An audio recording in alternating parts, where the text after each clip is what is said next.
Hello and welcome to the Masters of Venice. Over the next couple of weeks, we are going to be diving into the history and art of Venice, also known as the most serene republic and one of the most magical and wonderful places in the world. A trip to Venice is like a dream. It's like nothing you've ever experienced before. And it kind of stays with you forever if you've never gotten the chance to go. Hopefully, this will open you up to the magic of Venice, even from uh, a virtual experience, but also maybe get you excited to think about going to Venice. I went for the first time and was blown away. But I'll backtrack. Quick introduction. I'm Adele, and I'm your art expedition tour guide. And on art expeditions, we're a blog and a museum resource where we have like a list of all museums, most museums, not all, but throughout the US. And I'm always adding more throughout the US and the world. We have weekly blog series like Renaissance Wednesday, Medieval Monday, and Impressionism Fridays. My passion, though, is strongly in all different types of art, but I've always been really fascinated by Venice and Venetian art because it's such a crossroads. Um, the the Republic of Venice was unlike anything else really in Europe. It was powerhouse, one of the biggest trading cities in the entire world, really until settlement kind of moved to what we would call the New World, North America, and there are other international trade routes. But really, before that, they were kind of the gateway to the East. They had a lot of power. They even owned um, like Crete for a while. They were in charge of Crete and parts of Greece, and their ties with Constantinople and eventually Istanbul.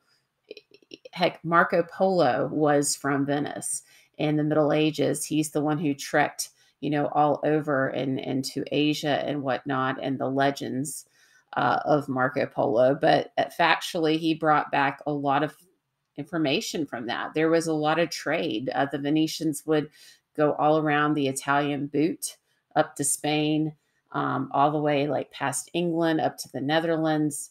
So, because of this, it was a city that was very culturally diverse, even if, maybe not population was not super diverse. But there is this exchange of ideas. And of course, that became extremely important in the Renaissance, but even before. And it really set Venice on a foundation of always feeling kind of it was set apart. It was a unique, um, culturally center, and the Venetians were very proud of that. So today, what we're going to do is we're going to start and kick off this course with just kind of a little overview. Keep it fairly simple because I don't want to overwhelm you, but with the history of Venice, early history of Venice, and we're going to talk a little bit about St. Mark's, which St. Mark's Basilica is really the crown jewel of Venice, and one of the crown jewels of Europe in terms of cathedrals and basilicas and just architecture. It's so unique, and you can see the picture, a picture I took of St. Mark's actually right here on this deck, on this slide. We're going to talk an overview of St. Mark's. I'm also going to have a blog that you can access on Art Expedition Tours. That's part of this course because we're having information in blog form because sometimes it's easier to read and access a lot of information that way and then look at the pictures. And then we're also going to have these lectures. So it's really meant to go at your own pace and different ways of learning. But we're going to have an overview of that today as well. So I hope you guys are excited.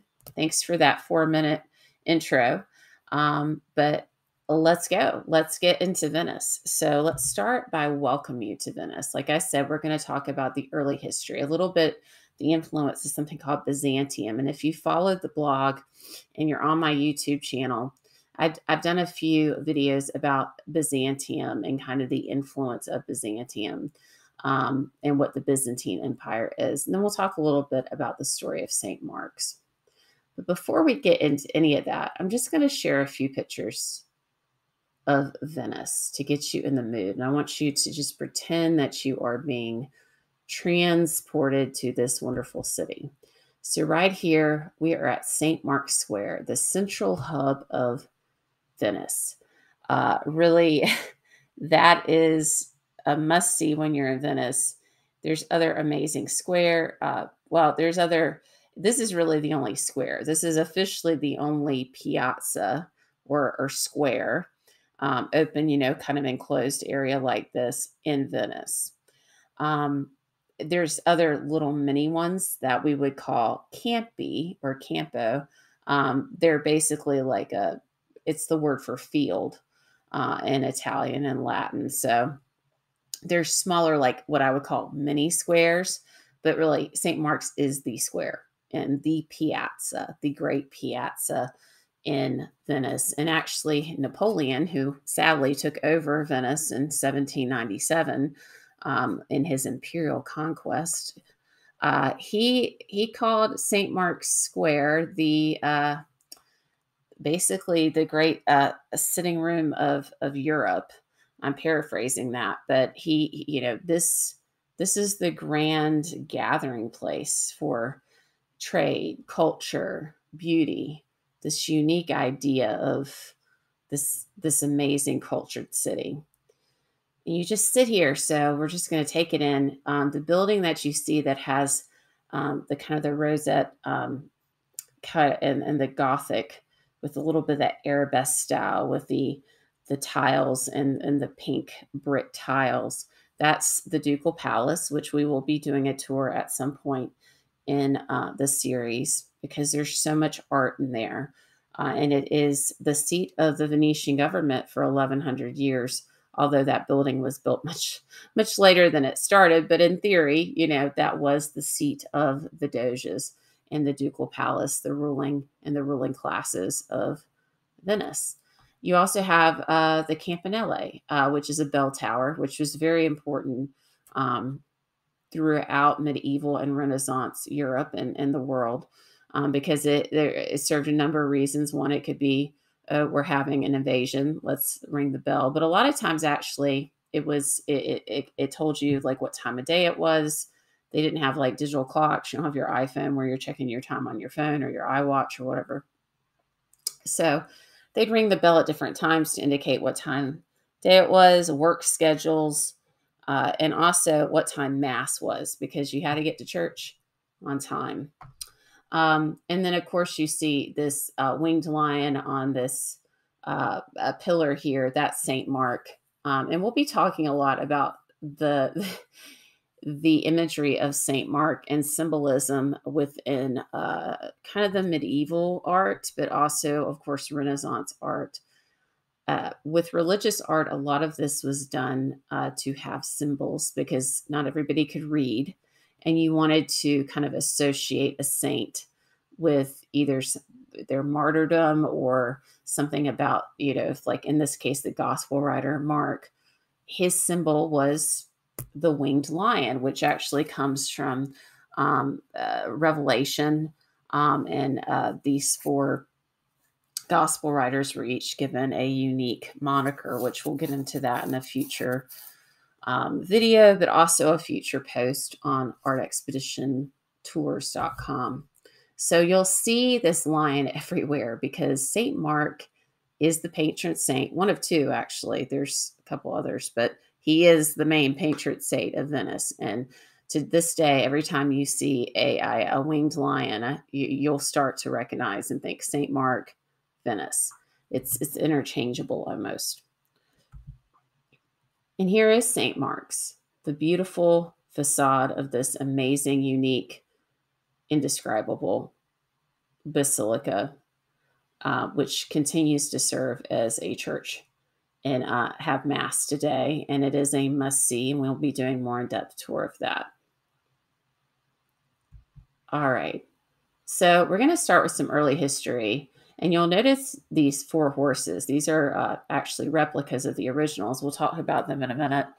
But these are kind of loot that was taken from Constantinople. And another symbol of the city are these four horses that were from the Hippodrome in Constantinople and were kind of a symbol of power and the Venetian Republic. And they are always on St. Mark's, the Basilica. They basically have moved them inside to the museum because of, you know, acid rain, various effects with the environment, damage. Just like any treasured sculpture, you want to move it into a museum. But these are exact replicas, and it's cool to see them as you come in from St. Mark's Square and approach the Basilica. You will see these marvelous statues of antiquity, of this influence from antiquity, pre, even pre-Christianity, like a Roman era. But they are the four horses of St. Mark's, which is important. So let's kind of get into some quick history. Key dates. March 25th, 421 is the legendary founding of Venice. Now, technically, Venice wasn't really fully Venice for another century or so, but really that's the historical founding. And the date March 25th is significant because it is the Feast of the Annunciation, which is when the angel Gabriel came to Mary and said, "Hail Mary, full of grace, the Lord is with you." And she said yes to agreeing to be the mother of God and Jesus, and give birth. That was the date. That was the conception date, of the Annunciation when Gabriel came to Mary. And it's very important because symbolically it's a fresh beginning. It's, if you're from the Christian standpoint, this ideology, which of course was very important in Venice, that is the beginning of a new year. It's a new life, because basically the sins of the past, this God is bringing hope. He is bringing himself into the world to be with humanity through Mary. So that was very important date. And actually, in many cities throughout, not just in Venice, but Florence, for instance, other cities would celebrate actually March 25th as the beginning of the new year. Even that was their symbolic new year, because from a spiritual standpoint, it's a beautiful thing to think about. That is a new beginning, right? Even if you're not super spiritual, you can kind of think about that, this new beginning. So having that coincide, even if that wasn't the exact date, but we're going to go with it. And having it happen, the founding was at noon, and it was near like the Rialto, what we know as the Rialto Bridge today, which is probably the oldest area of Venice, actually, in terms of settlement. So why did they come to Venice? What's the deal with Venice? Venice is actually a newer city. If you look at it in terms of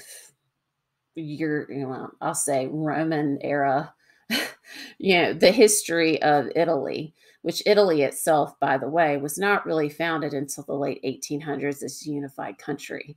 It was always, last time it was really unified was under Rome and the Roman Empire. So, but a lot of cities in Italy, were founded during the Roman Empire or even before. I mean, it's a very ancient area, right, in terms of settlement. So Venice, to us, from our modern perspective, 421 AD is very old. But actually, it's fairly new if you look at Italy and its history in that sense. And Venice has probably one of the most unique histories in Europe, or I'll just consolidate that to say Italy, because what happened is, and put on your history caps here and go back in time, travel back in time, you probably remember about the fall of Rome, hearing about that in history class in high school and in college. So 476 AD, the fall of the Western Empire, Roman Empire. What happened is all these barbarians, tribes, Germanic tribes from the north, as well as the Huns, Magyars, all of these different people came and started to raid and invade northern Italy all the way down to Rome. So even as early as like 408 AD, Rome, the Roman Empire, had actually moved their capital pretty close to Venice, about 2-hour drive. It's like maybe 89 miles to Ravenna. which I did a talk about that and a blog about that a couple weeks ago. And they basically did that because this northern territory was being attacked, and they wanted to be kind of in this safer zone. And the reason this area around the Adriatic coast on the north right hand side of Italy is so safe is because it's really untenable, right? It's not the best place to live. It's marshy. I mean, the coast is beautiful, right? But it's like there's no fresh water. You're in the bog, you're in the marsh. I mean, it kind of reminds me, I'm from North Carolina, and I love our coast, but we have some of these Outer Banks that are beautiful. But I mean, it's like, you know, you have to like build in the sand and everything just to have like land, and it could just be blown away, with the wind kind of. So it's the whole concept was, one, nobody's going to want to invade that. That's like not really attractive. And plus, it's easier to defend because with all these natural canals and systems of water and all the marshland and everything, it's really hard for people to invade. It's easier to defend. So that was the logic. So Ravenna is kind of similar in that way. And that was kind of what they did with the Western Roman Empire in 408. And Rome stopped being the capital of Rome. You with me? I know it's a lot. But this is important because it is laying up the foundation for Venice and what makes Venice very unique in their history. So all of these invasions by these barbarians, it really put a damper on things, on the economy, social issues. And to be fair, a lot of these barbarian just means non-Roman. Some of them were pretty vicious, and some of them were just like they had been doing trade with the Romans. They were just trying to make a better life. It's a whole conundrum of issues, just a mix of things you have going on, right? Which is a whole nother lecture. That being said, when Rome fell in 476, and really before these attacks had already started happening, people were tired of it. I mean, you think about us today, if we're having someone come in and invade, or, you're in a frustrating situation, or there's a famine, there's a war, there's whatever is going on, you're going to want to move to a better potential opportunity where you and your family could be safe. So this idea emerged, let's get away from the invaders and move to this area of this lagoon in present day Venice. I mean, nobody's going to want to come get us there. We can kind of eke out this water world existence, kind of live on these little sandbars and hope for the best, and just hide out there. It really was driven by like fear and necessity, a survival that Venice was founded. So at first, it was not that easy. I mean, Venice itself is 100 separate islands, little mini islands. I mean, you don't even realize you're going from island to island sometimes. That's why you have all these bridges, these hundreds of bridges in Venice, because back when they settled, there's all these islands together, and then there's some islands that are a little bit further out. You have to take like a vaporetto, a boat to, right, today. But basically what they decided to do is we're going to build bridges between these islands so we can get from island to island. Then what we're going to do is we're basically going to like put spikes, these wooden spikes down, like thousands of them into the ground. And then we're going to build wooden planks on top. And then we're going to, that's the foundation for Venice. That's what they did. And they started building on top of these islands. And they had no fresh water. So what they had to do is they're very innovative. Remember, they do come from the Roman engineering stock here. They decided to put like bowls out for rainwater and started collecting rainwater. So much of the water in Venice was rainwater. They didn't have access to that fresh water. So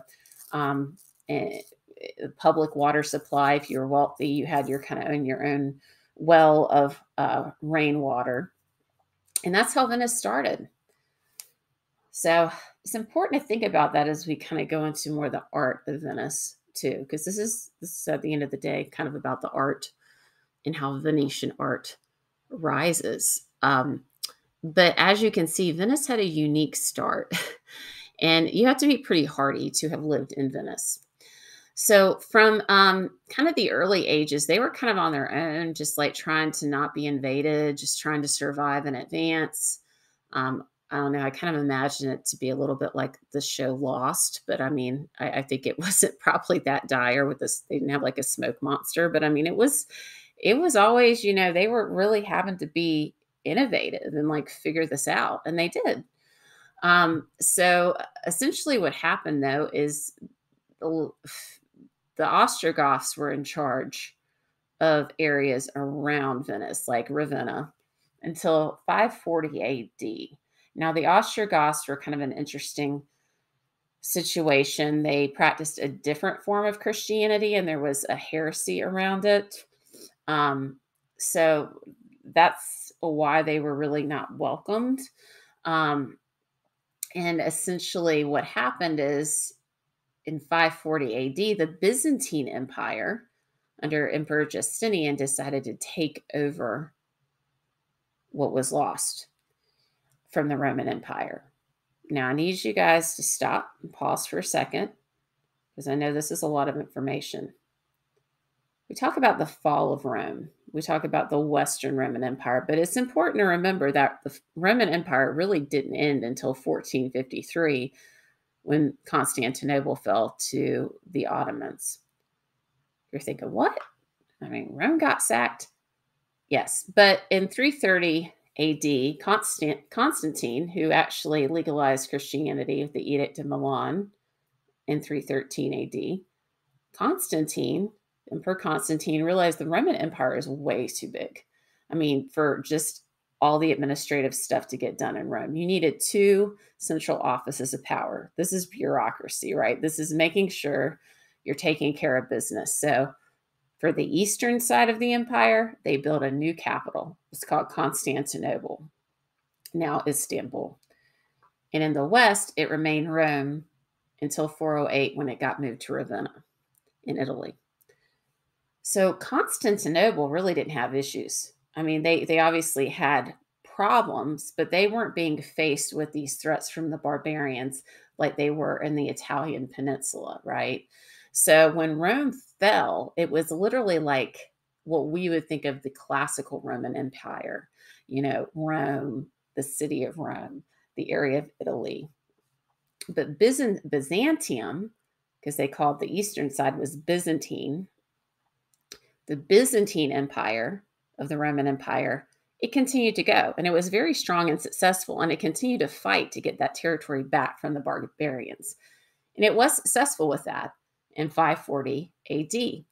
And because of that, Venice eventually became back under the rule, the jurisdiction of Byzantium under Justinian, Emperor Justinian, who was probably one of the great emperors in Byzantium. He built a Hagia Sophia, which you can still see in Istanbul. So this Byzantine influence completely helped found, in a way, the artistic inspiration for Venice, which is unique and different from almost any other area of Italy. You see elements of it in other areas of Italy, but Byzantine art truly set in the heart of the Middle Ages the tone for Venetian art, and they became masters of it. So we'll get back to that in a second. Eventually, Byzantine rule ended. We won't go into the deep history of that. There were some revolts and things like that.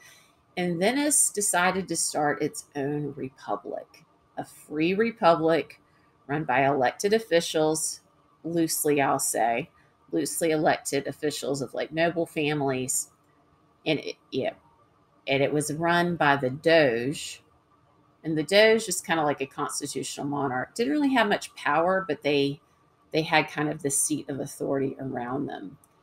And it was run as a republic for 1100 years, from 697 AD until Napoleon unfortunately close that chapter on what they call the most serene republic. That's what the Venetians like to refer to their republic. Unfortunately, Napoleon took over, and then it ended up becoming Austrian territory before everything got unified into Italy. Okay, so a bunch of history, but it's important for this class because it gives you a background on Venice and how their art kind of came into being the way it was. So Byzantine art. I will get to this in a second with St. Mark so you can see some examples, but they were known for their mosaics and their intricate mosaics, and not just mosaics of, um, you know, kind of basic ones. They were like highly intricate in design that told stories, and most of it was religious art. So if we go a couple of slides ahead, I'll kind of preview. For instance, you can see St. Mark's here, the facade, and now this is a little bit later design, but you can see this is completely made of like glass and gold, and these mosaics are made of tesserae. What you do, there are these little cubes of glass that have like gold and silver leaf and colored glass, and then they're kind of moved at an angle to reflect the light, but it looks so realistic. And because you're putting it on the wall, you can do more with more delicate items like silver and gold, because mosaics isn't really anything new. I mean, ancient peoples have been using mosaics across the world for millennia. I mean, the Greeks and the Romans used mosaics a lot, but they usually had them on the floor. So they needed to be more durable because you're walking on them. You know, it's kind of like our tile in our house today. They had to be more durable. So um, the Byzantines art, what they ended up doing is putting it on the wall. So, by putting it on the wall, you could be a little more free with what you were putting into the mosaics. You were free to use delicate materials like a gold or silver. And this created this luminosity within that art. All right. So I'm going to backtrack a little, but I did want to give you a little piece of that. So all of this is wonderful. And we'll get to St. Mark's in just a second. But very quickly, St. Mark's, the most beautiful basilica. It's gorgeous. Has a very crazy history, right? So St. Mark's was basically founded because Venice decided they wanted to have Mark be their patron saint. St. Mark, the gospel writer. They decided that we need him in the city. So we're going to steal Mark. He's buried in Alexandria, which at the time was under Muslim rule. And because of difference of opinion, you know, the way they have a different belief system, they didn't really treasure the martyrs of Christianity. So their view was, well, we're not really stealing him. We're rescuing St. Mark, and we're bringing him to a place where he can rest peacefully and he can be buried and venerated and things like that. One of the most bizarre twists, and you can't make this up.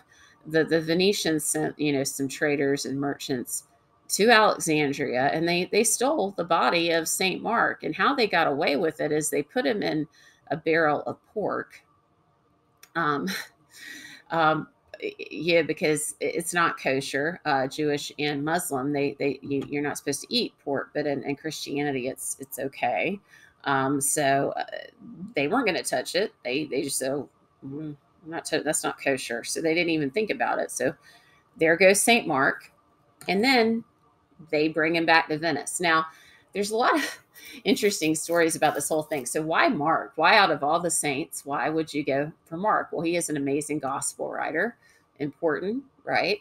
But there was a story, a legend, that St. Mark was supposed to find final rest with his body in Venice, because when he was preaching the gospel and he was alive, and he was on his way to that area, to Italy, and his ship got caught in this terrible storm, and he had to seek refuge in the islands of the Venetian lagoon. And it was there he was able to take rest and be safe, before he continued his journey. Now, this is, of course, apocryphal. It's like no proof to this, but who knows? Let's just go with the legend for now, right? Because of that, the Venetians were like, Mark is supposed to be here. He is this patron saint. And interesting enough, so the story goes, on the way back with his body, they also got in a really bad storm, and they almost died. Like the boat, like terrible storm. Think about like hurricane, typhoon type storm. And apparently, the reason they survived is because Mark appeared and says, no, this needs to be calm. The storm needs to be calmed. We need to get you back to Venice.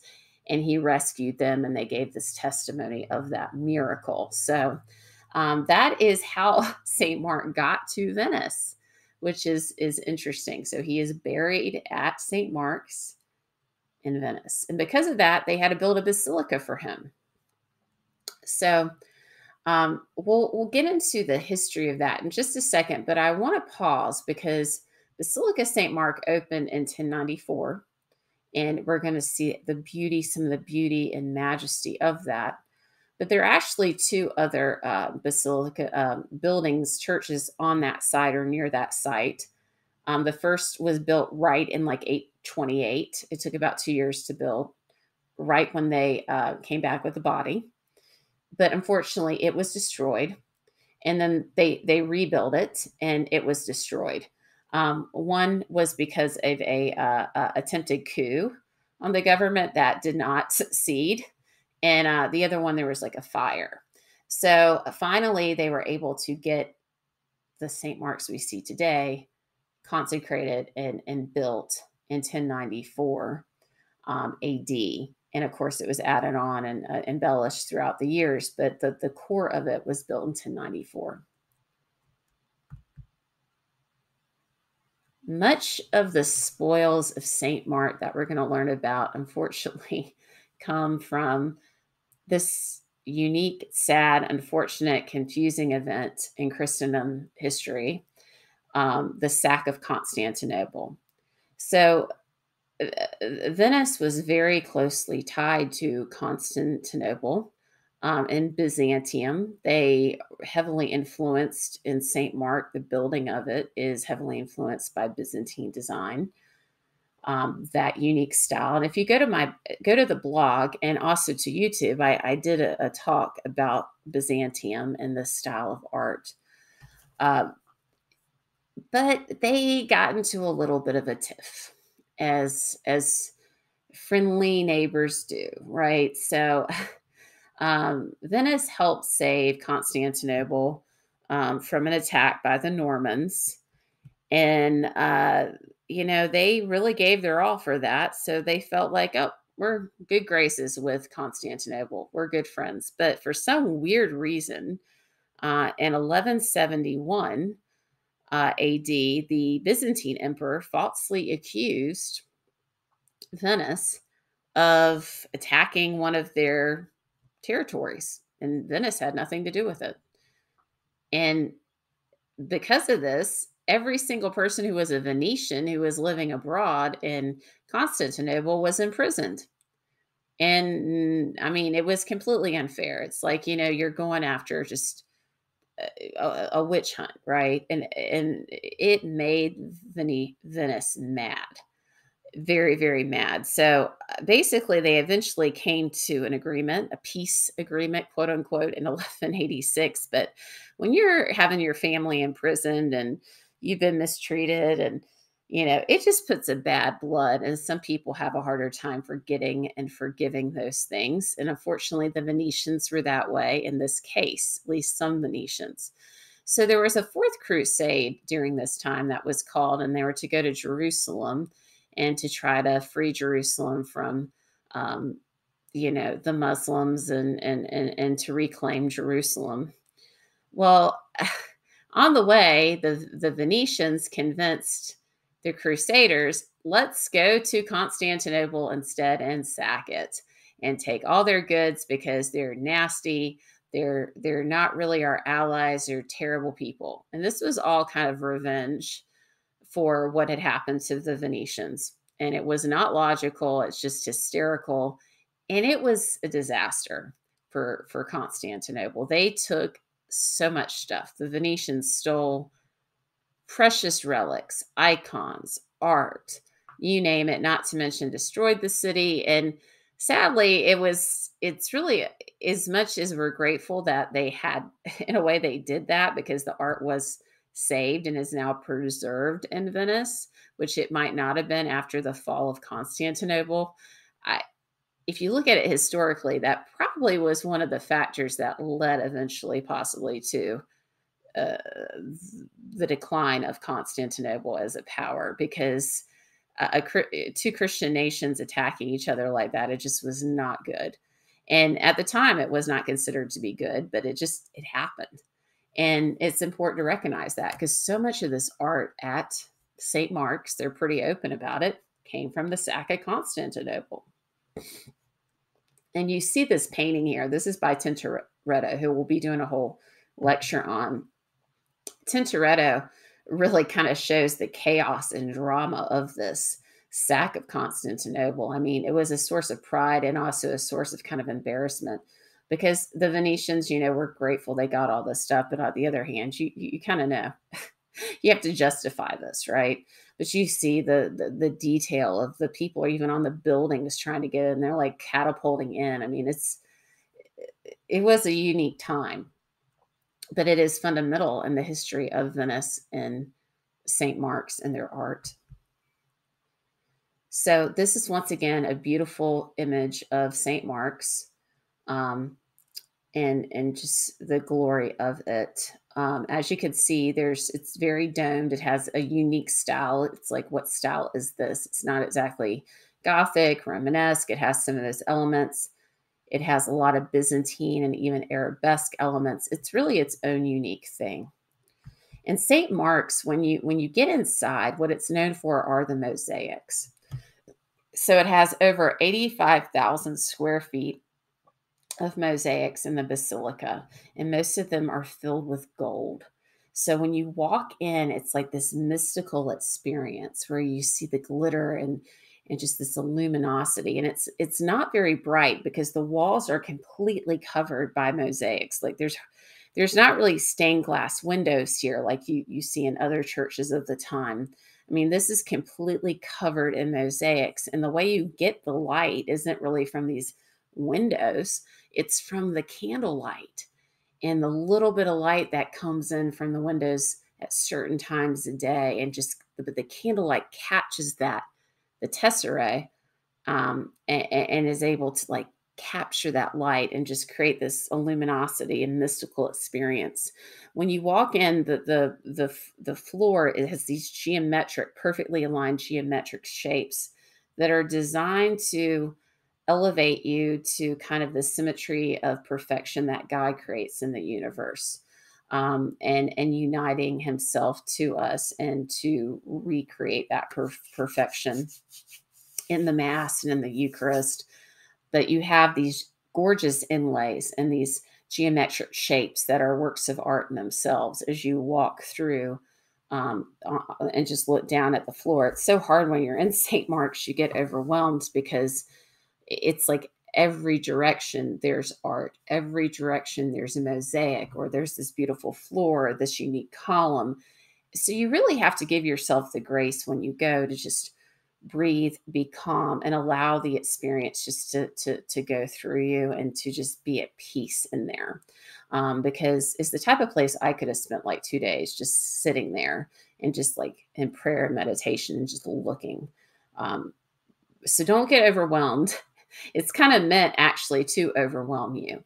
And I say that because it's funny when you enter the main kind of entrance on the tour, that little area is actually designed to prepare you for how overwhelmed you're going to be. So you have mosaics, you have all this stuff, but it's kind of like a precursor. to what you're going to see. And that's why they designed it that way, to kind of get you ready for, okay, this is a little bit of how it's going to be, but get ready, because then you step in and it's 1.5 football fields worth of square footage for mosaics. That's what I read in a stat about St. Mark's. There's over 500 columns, and all of them are very intricate and have these unique designs. There's 5 domes, and they're kind of like false domes, sort of, but it has that appearance. And as I said, endless treasure, much of it from Constantinople. So we saw this picture a little bit earlier. This is a mosaic a little bit later on the facade, and you can see all that detail work, all that carving. This took years to build out all of the decoration, as it normally does on the facades of these churches. So it was from like 1094 up through the Renaissance, some of this, but it was keeping in the same style. This is Christ triumphant. You have Mary there, you have saints. And one thing you'll see a lot is this thing called the sacred conversation we'll be talking a lot about. And that's where you might not have a specific scene, or you have a scene, but you bring in people who are not actually in that scene, to, like other saints, like maybe St. John the Baptist and St. Catherine of Siena. They weren't alive at the same time, but you have them in the same scene. So they can kind of be talking to Jesus and kind of bringing us into prayer and thoughtfulness. Just keep that in mind, in the back of your mind. So this is one powerful mosaic, because not only do they have the religious mosaics about like the life of Christ, the Old Testament stories, they tell you the story of how St. Mark's came to be and how they stole the body. This is actually the vat where they put the traders put St. Mark in there on the left, and then the Alexandrians kind of looking at it and like, no, we're going to let you pass. So they tell the entire story right there in mosaics, which is very interesting. They're very proud of this. And you have gorgeous mosaics like this, where you have Christ victorious, and almost like this image of the basilica itself, and then all the saints and people gathering beneath and this is all glass. This is all like thousands of pieces of little glass that are put together, and the artistry there is miraculous, right? And one thing you'll see a lot throughout Christian art, but especially in Byzantium and Byzantine style, is this image of Christ called Pantocrator.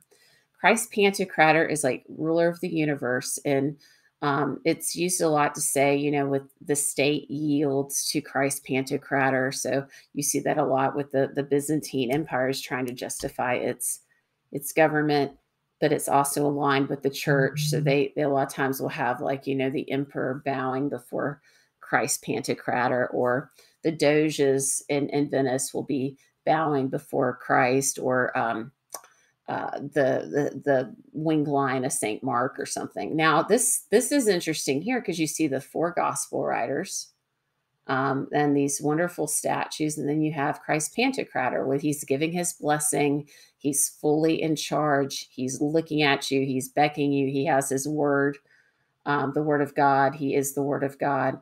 And you'll see this image countless times. Now, I've talked about this before in a couple of my blogs, if you've been following, and also watching some of the other videos. But Christ really, with Christian iconography or themes, a lot of it is meant to be repetitive, because many people couldn't read. And even if they could read, they spoke maybe different languages across the empire, the Byzantine Empire. So you wanted to make these stories accessible and easy to teach. So you would be able to look and say, okay, that's Christ, King and ruler of the universe, or that's the Blessed Virgin Mary.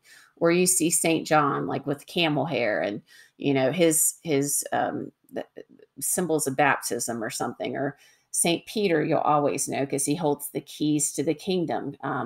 Christ talks about that in the Bible. He gives him, St. Peter, the keys. So he always has the keys. So a lot of these seem repetitive or not very original, but a lot of it's because you wanted people to learn and to be able to say, oh, okay, I get that, and the symbolism. So keep that in mind with Byzantine art. There's a reason it's repetitive. Um, and it's still very original in the sense each artist or each iconographer, each mosaic artist brings their own gorgeous beauty to it. But when you go into St. Mark's, I was able to say, oh, okay, that's the flood.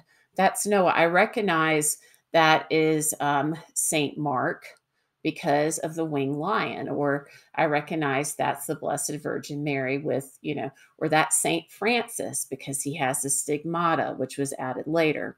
So keep that in mind. It's important and it'll help you to appreciate the art when you go to these places or looking at religious art.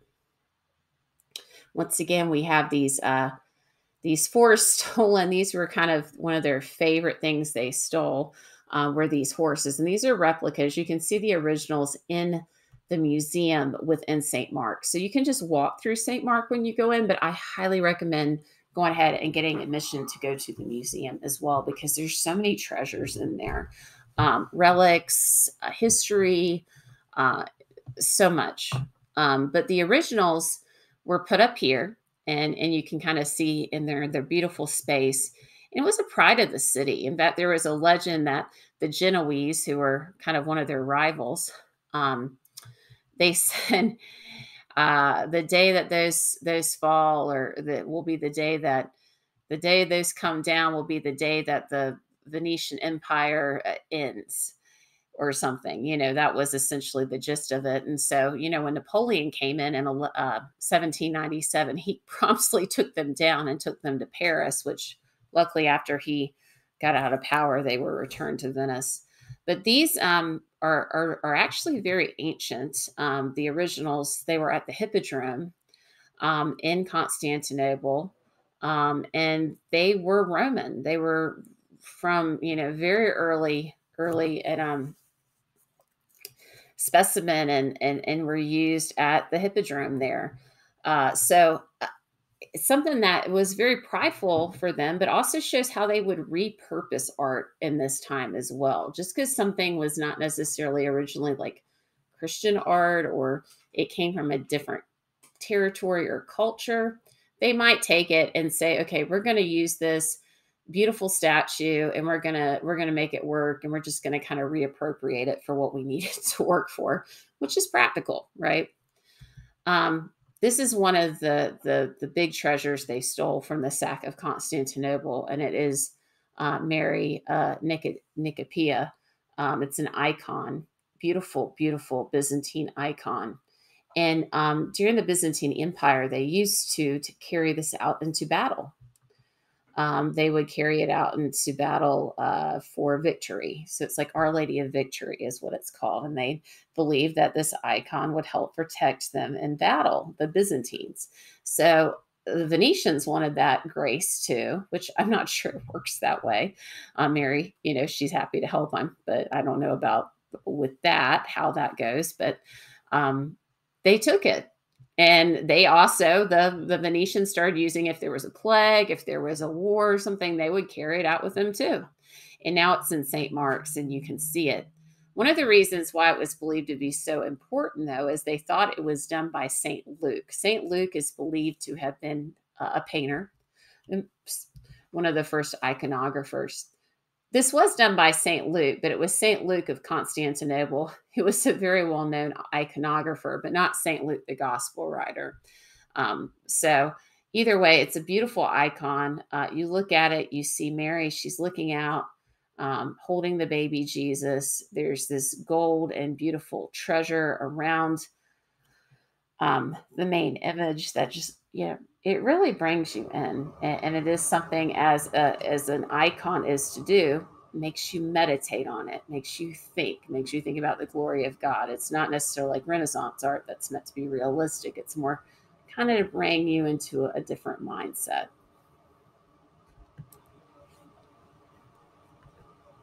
This is one of my favorite images in St. Mark's. It is of the Old Testament scene and kind of the creation, and you see how The dove is up at the top. You see God creating. You see Adam and Eve. And these are things, like I said, you automatically can kind of figure it out once you learn the secret language of iconography and Byzantine art and religious art, which is helpful because then it brings a deeper meaning when you can see it. You see the animals going on the boat with Noah, all this in this panel, and it's huge.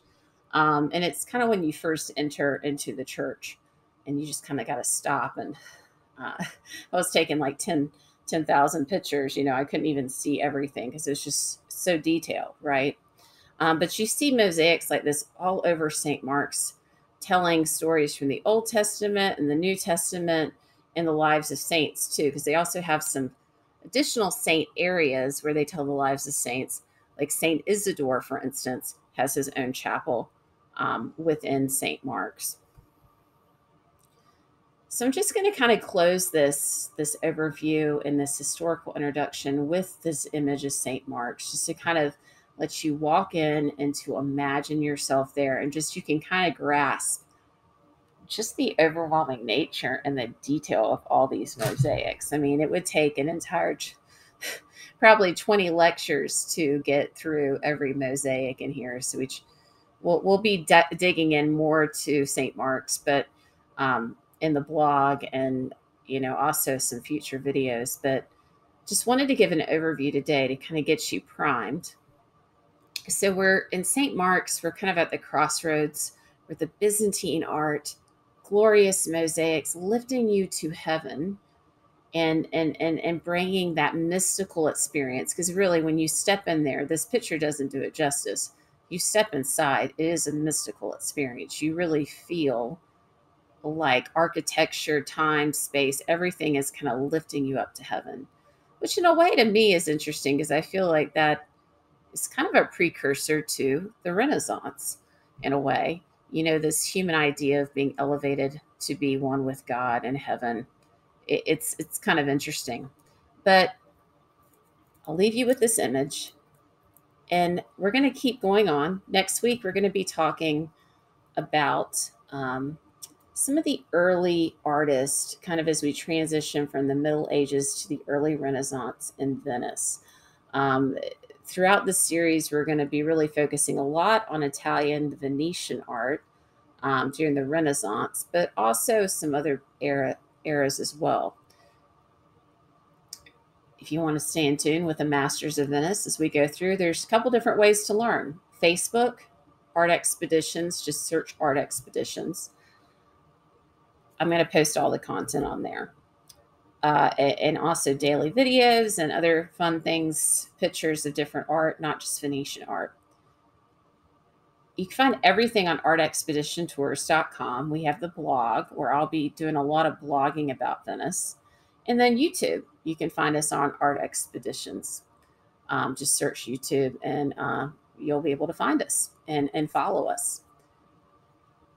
I really appreciate your time today. I know that was an hour. It was a lot to cover, and we didn't get through everything, but hopefully it gives you a good primer about the history of this wonderful city and what's to come on the Masters of Venice.